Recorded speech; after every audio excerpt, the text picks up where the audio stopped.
This is the CHRILLCAST. I'm Chris. And I'm Will. And I'm Elisha. So I guess I have to introduce myself a little bit. So I am the news editor at GamingTrend. It's a small site. And you can follow me on there or KATAMARIS Forever on Twitter. Let's check this out. Is that how it is? GamingTrend.com? Yep. See if we can find you. Probably like the first article. Go down a little bit more. Yeah, because these are like feature reviews and everything. Look at that. Yeah, so there. Yep, there you go. Thieves stand no chances, Goldie Vance. Ooh, I like the rhyme. We got some Dr. Seuss up in here. Oh, wow. Rascal's Dream of Rabbit Girls. Ooh. Yeah, Rabbit Ruby's coming out on Switch next month. So if you guys want to. Is it on Vita? It's on PC and PS4 and Vita, I believe. Okay, I thought I saw it come out for limited run a while back. It did, actually. And I got like a PAX cover, but like I sold it afterwards.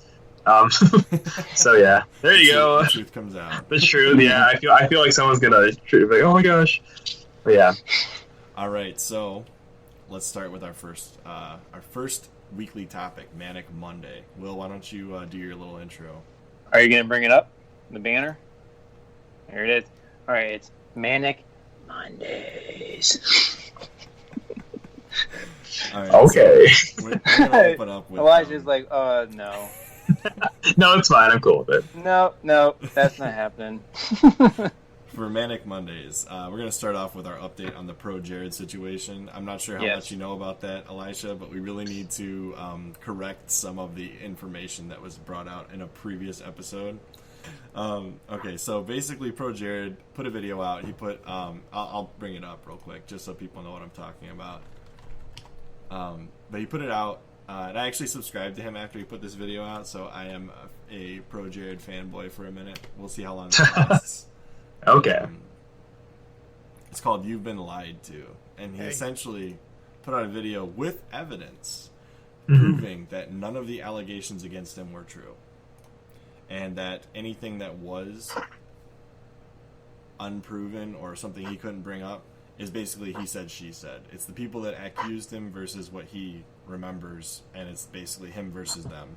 And they've deleted their Twitter accounts. They've basically done every bit of cleanup they could to kind of get rid of any evidence of what they said. So essentially, they're looking guilty versus him who's come out and said, look, if I did it, I apologize, but none of this even makes sense. So I don't know what happened behind the scenes, but they're all gone. So right. It is essentially he's innocent. Which, yeah, it's weird because I actually kind of I watched him a lot, like before all this stuff happened. And like, okay, I'll admit like that. I was kind of like, we're all drama hungry, right? Sometimes. So I was like, we were all. Let's admit it. We were all kind of like looking at, when they still had sub counts, right? Right. Yeah. So it was kind of interesting because I watched the video again today, and it was just really.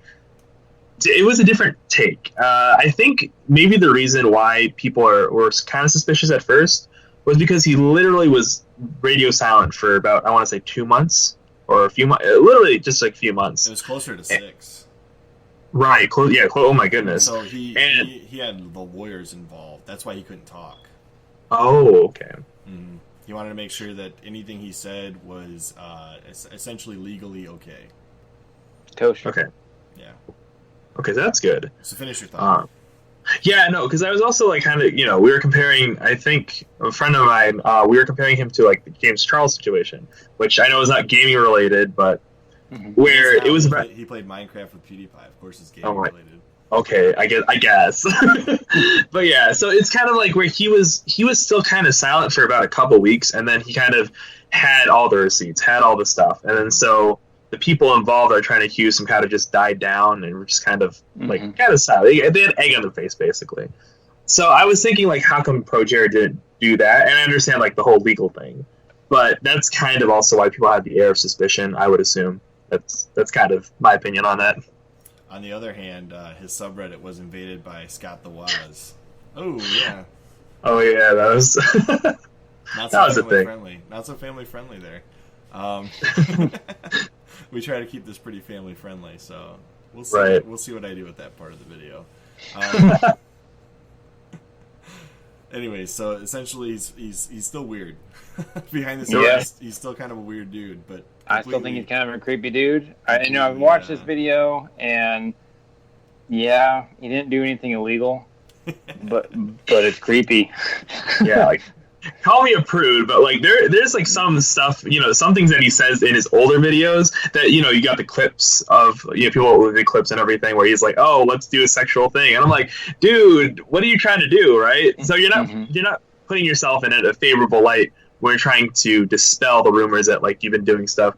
Like I see on the screen like the whole with the whole person they were shy and everything. I was like, okay, right. But yeah. Right. It was questionable ethics, but certainly not against the law. Right. And certainly was backing himself up on the fact that these people should have been of the correct age to be participating in this. That's true. So. And I mean, and I understand. Sorry, go ahead. I was going to say, this is all through Skype, right? Yeah. Not Skype, I mean Snapchat. No, he also had a Tumblr. I think it was called CHRILLCAST. That's what the Tumblr was. Okay, never mind. I was going to say, for Snapchat, I think you actually have to say that you're 18 to use it, don't you? Nope. I think it's 13 only. Snapchat is never mind. teenage and above, but it says that you are essentially saying, I have my parents' consent to participate. Yeah, okay. But either way, he was running a Snapchat alongside the Tumblr, so that did exist. Yeah.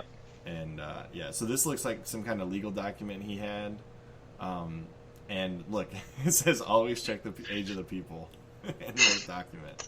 Always check the age of the people he's talking to. So, okay, there's that. I'm done with ProJared now. We've corrected our mistake. Okay. And I don't know if you watched, like, he's doing it. He did an update video, I think, recently, saying like what he's going to do moving forward. So I'm still interested in seeing what he has planned, because he does have some like fun stuff, right? But at the same time, like going forward, it's going to be that kind of odd air to him. I don't know if you remember Philip Mewson from a long time ago when he plagiarized that Dead Cells review. Yeah, but that's bad. But basically, like literally every single time he tried doing stuff, there's always a comment like, "Oh, stop copying off someone else's work. Stop doing." And it's still happening. But I mean, now it's okay, right? So that's just where I am with that. Gotcha. Yeah, no, I agree. And that was a pretty messed up situation when the guy word for word copied the review. It was like, really? But I'm ready to move on from the controversy and on to some good news that Will wanted to talk about. So yes, I'm going to give a brief introduction to this, if you don't mind, Will. I do mind, but continue. So essentially, Microsoft is beginning public trials of XCLOUD, starting actually should be this week, right? October, or maybe a week. It's sometime in October. I'm not totally certain they give a solid date on that. But here's some quick brief overview. It's going to be powered by the Azure data centers, specifically designed servers built from Xbox components. They are exclusively partnering with T-Mobile, whatever that means. But it's not going to affect people that want to use other services with it. But you have to have an Android. That I didn't know.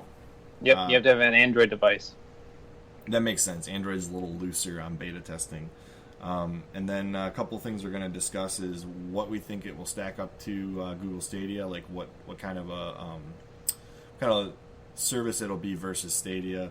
We're going to talk about will it be as good as Microsoft's advertising it to be, and what does it mean for the future of Xbox consoles. All right, well, you go ahead, give us your take. All right. So my take on this is, if it's everything that Microsoft promises, it's going to be freaking awesome. So it's basically a service on top of the Xbox and the next generation Xbox.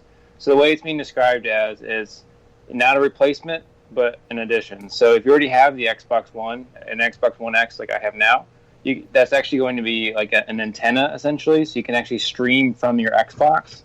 And I think it's free if you're doing it at home. So just how you stream your games to your Vita. It's the same idea. So whatever's on your Xbox or whatever like you have digitally downloaded or from Game Pass, you can stream via your Xbox One to any room in the house, to your phone or tablet or computer or whatever. Probably Switch at some point. I know they're trying to get it on Switch. And then when you're traveling is when you actually use those Azure components.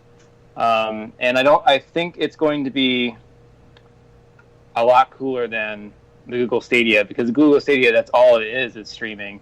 And they're already releasing some of the information on the bandwidth, and most people are not going to be able to handle that. So if you're into like COD or something like that and you're playing for hours at a time, you're going to hit your maximum bandwidth and like the amount of data within a couple hours.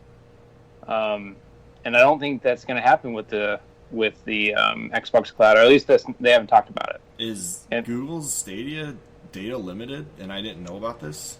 It will hit. No, it itself is not, but people's plans are. Oh, okay. Keep going. So it'll hit that 1 terabyte limit really quickly. So that people have run the numbers on it, and it only will take a couple hours for a couple days. It's ridiculous how quick it's going to happen. Unless you're in like a Google city. Wait. 1 terabyte of data streamed over the network. Just look it up. I'm not making this up. I watched a couple videos on it because I was blown away when this came out. I realize you're talking about the XCloud and not Stadia, but Google Stadia data cap limit issue. Let's just try that. Data caps will be an issue. Data caps. See, but here's what I'm thinking. Well, is unless Google is doing something extremely strange, there's no way you would ever hit a terabyte streaming in a month. Well, I mean, if that's what your plan already has, so I'll just throw that number out. So I don't actually know what most people have. Generally speaking, so I'm not sure how much you guys know about cell phone plans, but generally speaking, cell phone plans are soft capped if you have unlimited at about 23 gigs, which essentially means if you're in a high data traffic zone, like let's say you're in Detroit, New York, Chicago, and everybody's trying to use the internet at the same time, you will be capped at a speed that allows everybody else not to be throttled. Yep. But unless you're above that 23 gigabytes, which is kind of hard to get to, I'm going to be honest with you, you're not going to hit that. Unless you're like consistently streaming Netflix over a cell phone signal, or like if you're consistently streaming Google Stadia, I guess. But even that should take you an awful long time to get there. Yeah, and you also don't own any of the games. It's a subscription service. I don't think they've released the pricing for the xCloud yet. No, they haven't. I thought it was supposed to be free with Xbox Live, though. I think it's free for sure if you're just using it at home. Oh, yeah. So, I mean, that right there is going to be better because you own the games already and you don't pay extra for it. See, 65 hours, I could believe that. I could believe 65 hours. But who has time to play 65 hours worth of games per month? Right? I mean, here's the thing. If you think about it, you play... If you were to play like 4 hours a day, you know, that's literally that's it, right? Yep. Yeah. So for me, I play, and I don't play that online that often, but Google Stadia is all online, so it's all streaming. But with Netflix, it would take you about 80 hours to hit your limit. So I guess that's believable. I thought you were trying to tell me you got 6 hours and you're done, Will. I was like, no way. Well, I was exaggerating, as I tend to do. But yeah, the idea is that people who I feel like this is actually would be attractive to hardcore people. Gamers. Yeah, those people are going to get screwed on this. And there's They're going to hit the cap. There's no way anybody would be doing. And then besides that, like 1 terabyte, my provider doesn't actually have that cap, so I'm okay, I guess. Okay. See, but we're thinking too, like in other countries as well, right? Because I'm assuming Google Stadia is going to do a worldwide launch. Nope. And they're not. No, it's a U.S. only launch initially. Is my maybe European, but essentially it's just like extremely developed countries that have Wi-Fi that's pretty good, and probably Japan. I would assume Japan, but essentially the 3 main areas that you have to be able to get your hands on a launch Stadia console. So I guess maybe if you bought one, you could get in, but essentially it's limited to the countries that actually could get their hands on one. And then the gaming rights, remember, the distributors are going to be limited by licensing. So it depends on how they set that up. Like COD, obviously, is easy to negotiate with in the U.S., but in like China, right, or any of those other various countries, like Russia, even probably would be more difficult to negotiate with than the U.S. as far as how that would work. Anyway, so what do you guys think about XCLOUD? I'm pretty excited about it, like cautiously optimistic. if it's what they say it's going to be, I think it's going to be a great addition to the Xbox One or Xbox Two or whatever. Okay, so personally, I think this has a better proposition than Stadia, because like every time I hear more Stadia news, I always get less interested and less excited about it. Mainly the fact that you have to buy full price games, and literally the first things that are coming out, not exclusive, they're all multi-platform except for like 2 or 3 smaller games. It's just like, I don't know, I'd rather spend $60 to buy Doom Eternal on my PS4 rather than $60 on a Stadia, which I don't know if I'm going to keep it because I don't even have the game, right? At least with the PS4, if I have a disc version, even if a digital version, right, it's there. But like the Stadia, if it goes down, it goes down. And I also kind of want to compare it, and I feel like weird bringing another system into this, but like the Apple Arcade, where it's a different system entirely. It's just literally focused on small independent exclusives, but like the whole selection is just really cool. They're just small titles for $5 a month. No, Oceanhorn 2 is a big title. Okay, how big I think it's still of an indie title though. It is, considered. But Oceanhorn 1 would be what I consider a small title. It's like Zelda Light. Whereas Oceanhorn 2 is almost like half of Breath of the Wild size. It's a big, as far as they advertise it, it's supposed to be a very big, very involved game. And for them to get it exclusively on Apple Arcade, I can't believe they got it, because it will sell very well if it's all by itself. Oceanhorn 1 sold millions of copies. But anyways, completely off topic. No, it's... Whenever, is there more that you wanted to say, Elisha? Oh yeah, no. So basically, I'm thinking like if XCloud can work with like exclusivity, because they got Microsoft, so they have a lot of stuff going there. If they have all the Game Pass stuff coming in, that's perfect. It's a sure hit. As for like the whole, using it on in your room and stuff, I feel like I'd much rather use it more outside of my house. Kind of like how I have like PS Vita remote play. I can use that. It is sufficiently fast connection, like either at a place that has really fast Wi-Fi, rather than just my house. Whereas, like, I don't know how they're going to be doing that outside. So I'm excited, cautiously optimistic compared to Stadia, which I'm like, it's dead in the water. But yeah. So something cool. Just one more tidbit. Sorry, go ahead. Is that they mentioned in an interview Phil Spencer did, is that people's Xboxes can actually work as the local hubs. To like other people can stream from people's Xboxes. So that can be like the bounce off point for people around you and in your neighborhood, and that they'll actually pay you to do that. Maybe they just give you XCloud for free if you allow that. Something like that. Yeah. So I don't exactly know how that works. I don't exactly understand how the technology would work. But I mean, that's cool. So Google does that for their. If I remember reading this correctly, and it really creeped me out, Google Fi uses something similar to that, where they piggyback off of people's Wi-Fi without you necessarily knowing it, because they have it in their terms and service for the Chrome browser. I think, if I remember correctly, so they can ping their cell phones, and it's encrypted. Google's very good at their encryption, so nothing to worry about privacy-wise. But any Wi-Fi that's less than encrypted can be used by Google Fi. If I remember, I might have to cut this out of the podcast. I thought you guys should know that. Okay, interesting. They're absorbing all of our data anyway. So here's my take on Xbox. I'm gonna be very quick and very brief. I think the Xbox xCloud will kill anything Google Stadia is doing. I think Microsoft has a far better game plan.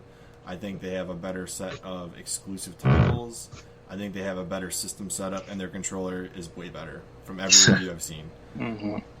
It will be probably slightly less good than what it's being advertised as, but not much. I can say I've remotely used an Xbox before with a phone, with a independent studios app, and I have to imagine Microsoft will do a much better job. PS4 does a good job, and they don't have the backing of Azure data centers, and my Vita and my phone have done a great job streaming anything my PS4 has in it. I do think that the Apple Arcade is a much better offering than Google Stadia, but I think that the xCloud, depending on price, will be a better offer even than that. But for anybody who's casually gaming on a phone, perfect thing is Apple Arcade. It's so easy to say, I will justify $5 a month to play these games, especially with games like Shantae and Oceanhorn 2. Those two games alone are worth $5 a month, And you can cancel your subscription once you beat them. Whatever. So, Right. in my opinion, the Microsoft offering will be far better than Stadia. It's better than what Sony's got right now. And unless Sony or Google or somebody else can prove to me that their offering's better, I think xCloud's the best of the offered platforms currently.